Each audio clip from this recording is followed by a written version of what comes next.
There is a moment coming, and you can feel it, can't you? That specific moment when everything shifts. When the person you've been waiting for, the one you've been preserved for, finally stops being a question mark in your life and becomes your answer. Your celibacy ends with this person. This will be your first and last true love. And I know what you're thinking. You're thinking, I've heard this before. I've watched 100 videos that told me he is coming, and I'm still here alone on my couch at 11 p.m. Yeah, I know.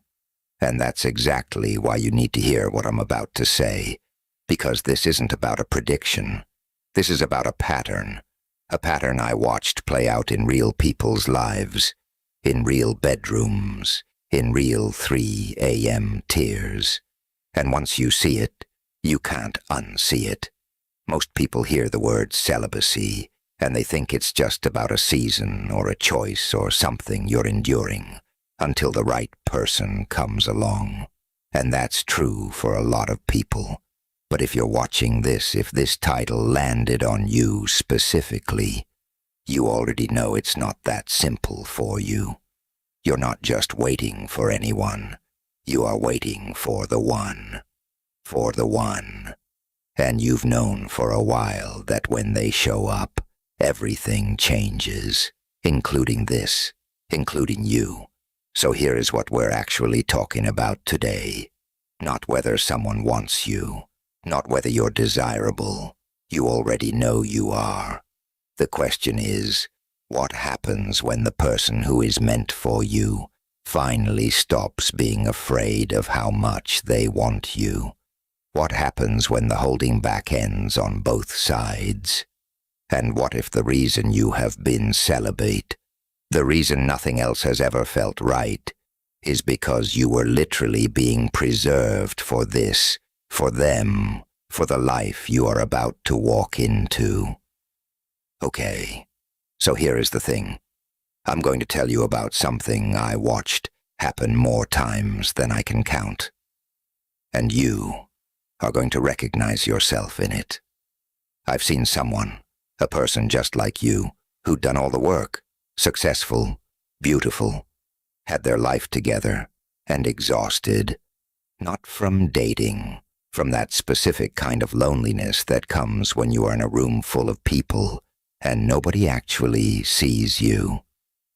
They'd been celibate for years at that point, not because of some rule, because nothing else felt true. They'd go on dates, meet people who were perfectly fine, and something in them would just not show up. Like the real them was off somewhere else, waiting for something they couldn't even name. And then they met someone, not dramatic, just a person who showed up in their life in a way that felt different. Different. And you know that feeling when your whole body knows before your brain catches up, like every cell is saying, oh yeah, there you are. And it's terrifying because the feeling is so big, so immediate, that you do what most of us do when something really arrives. You pull back, you play it cool, you wait for them to make the first move. And they do sort of. They text, you talk. There is this obvious pull, but they never fully step in, and you start to wonder if you imagined the whole thing. Turns out they didn't imagine it. They were just as terrified. They'd been celibate even longer than you. Not out of principle, but because they'd made enough mistakes to know that casual wasn't going to cut it anymore. And when they met you, something in them locked up. Not because they didn't want you, because they wanted you so much. It scared them. They didn't trust themselves to be around you without wanting all of you. And they wanted to be worthy of all of your firsts. And here's the part that makes me want to do something. They are out there right now, probably staring at their phone, reading an old text from you, working up the courage, and you are here staring at your phone, wondering why they haven't called. Two people, same fear, same love, separated by nothing but the courage to send one stupid message. I know what some of you are thinking right now. You're thinking that sounds beautiful and all, but they still didn't step up. I'm still waiting. So, what's the point? And yeah, that's the part that aches. The point is, this is what it looks like when two people are holding the same fur. Two people both waiting for the other one to be brave first. Both so terrified of doing something real. They end up standing still. And that stillness, that's not peace. That's paralysis. And it's exactly what happens when the feeling is real, and neither person knows what to do with it. But here is what I need you to understand. Paralysis doesn't last forever. Something breaks, and in every single story I've watched where it worked out, every single one, the person who broke it was the one who finally said, "I'd rather be rejected than keep wondering." Not loud, not dramatic, just honest. So let's talk about what actually breaks the pattern, because this is the part nobody tells you. They tell you to wait for the right person. They tell you to guard your heart. They tell you celibacy is about self-respect and boundaries, and all of that is true. All of that is true. I don't deny it. But what they don't tell you is that when the right person shows up, your body knows before your mind does. And your body doesn't do waiting. Your body does wanting. I've watched this happen so many times. Someone who's been celibate for years, sometimes decades, met someone, and suddenly everything they thought they knew about waiting gets complicated, because the wanting isn't just physical. It's not just attraction. It's this deep, almost primal recognition, like your soul is saying, "Finally, I can stop. I can stop holding my breath." And that's where the fear comes in, because if you have spent years building walls, years telling yourself you are waiting for a reason, learning to be alone and okay with it, the last thing you expect is for someone to walk in and make all of those walls feel like they were never even there. And that's disorienting. It's vulnerable. It's the kind of vulnerable most people will do anything to avoid. The person on your mind, the one you've been thinking about, the one who maybe feels like they are pulling back or being hot or cold. Here is what I've observed about people in that position. They are not pulling back because they don't want you. They are pulling back because they want you in a way they have never wanted anyone. Think about it. And they don't know what to do with that. They don't have a framework for it. Their past relationships, the ones that didn't work, those were easy compared to this, because those relationships didn't ask anything real of them. This one asks everything. I want you to really sit with that word, everything, everything. Not your good side, not your Sunday best, everything. The 3 a.m. thoughts, the way you look when you've been crying, the version of you that's not sure they are lovable. They want all of it. And that's exactly what they are most afraid of. That when you see how much they want all of you, you will run. And I've seen this specifically in people who have also been celibate, or who have taken long breaks from intimacy. When you stop being intimate casually, when you stop giving yourself away in small pieces, something happens. You become more sensitive to energy, more sensitive to what's real. And when you meet someone whose energy matches yours, when you meet someone who also stopped playing games, it's overwhelming. It's not just physical attraction. It's spiritual. It's like two frequencies finally finding each other, and the resonance is so strong, you don't know whether to move closer or run. And most people run, at least at first. They run because the feeling is too big. They run because they have been hurt before. They run because they'd rather be the one who leaves than the one who gets left. But here's what I've noticed about the ones who come back. The ones who finally stop running. They don't come back because they got tired of running. They come back because they realize the running was the lie. The staying, the choosing, that's the truth. And it takes a certain kind of person to recognize that. The kind of person God builds slowly, carefully, with intention. And I think that's you. I think you are that kind of person because if you were not, you would have settled by now. You would have taken the easy love, the one that doesn't ask anything of you. But you didn't.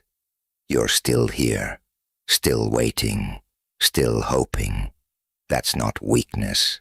That's the most expensive thing you own. So, let's get really specific about what's actually happening inside this person, because I think you need to hear this. I think you have been projecting your own fear into them, assuming that if they're not moving, they are not feeling. And that's almost never how it works.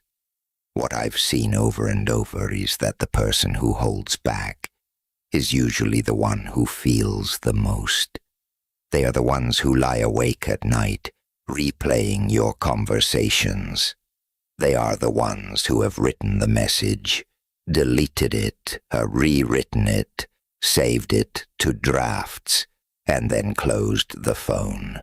They are the one who looks at your photos and feels this ache they can't explain to anyone, because how do you explain that someone you are not even with yet has already become essential to you? And here is the part that breaks my heart about this. They want to tell you. They want to cross the room, reach for your hand, say the thing they'd have been practicing in their head for months. But they are terrified that if they do, you will see how much it means to them. And if you see that, you will have the power. And they have given power away before. They have loved too hard, too fast, too openly, and watched someone use it against them. So they have learned to hold back. They have learned to make themselves small. They have learned that wanting too much is dangerous. But here is what they haven't learned yet. They haven't learned that you are not the person who punishes waiting. They haven't learned that you have been waiting too. That you've been celibate. Maybe not physically, but emotionally. Because nothing else ever felt safe enough to actually show up for. And that's the tragedy of it. Two people, both protecting themselves from the exact same fear, both missing each other because neither one will blink first. I've watched this happen with people I love. I've watched them lose years to this dance. And I'm not saying that to scare you. I'm saying it because I think you need to know the waiting has a cost. The holding back has a cost. And at some point, someone has to decide that the cost of staying still is higher than the cost of moving forward. So, let me ask you something. And I want you to actually answer this, even if it's just in your head. What would you do if you knew? If you absolutely knew that they were just as scared as you? That they were waiting for you to give them one sign, one green light, one moment of honesty? Would you still be sitting there? Or would you finally pick up the phone? Here's the question I want you to sit with. Not answer. Just sit with. What if the person you're waiting for is waiting for you? What if they are not distant because they don't care? What if they are distant because they care so much they don't trust themselves to be close to you without wanting all of you? And what if the reason nothing else has ever worked, the reason you've been celibate or single or just holding back, is because you were literally being preserved for someone who could handle all of you. I know how that sounds. I know it sounds like a fairy tale. I've sat with enough people, watched enough real stories, real life stories unfold to know that the fairy tale version isn't the real version. The real version is messier. The real version involves two people who are both a little broken, both a little scared, both carrying stuff from the past that they haven't fully healed. And somehow, not because they are perfect, but because they are willing, they find each other anyway. And here is what I've noticed about the ones who make it. They don't make it because they are lucky. They make it because at some point, one of them decides that the fear of losing the person is bigger than the fear of getting hurt. And that decision, that's not a one-time thing. That's a daily thing. That's waking up and choosing each other over and over, even on the days when it's hard, even on the days when the old patterns scream at you to pull back. The person you're thinking about, the one who maybe hasn't stepped up yet, they are capable of that. I've seen it in the energy. They are not playing games. They are not stringing you along. They are genuinely terrified and genuinely in love and genuinely don't know how to hold both of those things at the same time. And that's the work. That's what they are learning right now. That's why the timing is what it is. God doesn't waste a reason or a season. Not even this one. Not even the waiting. Not even the nights when you wonder if you imagined the whole thing. That ache you've been carrying, that's not a mistake.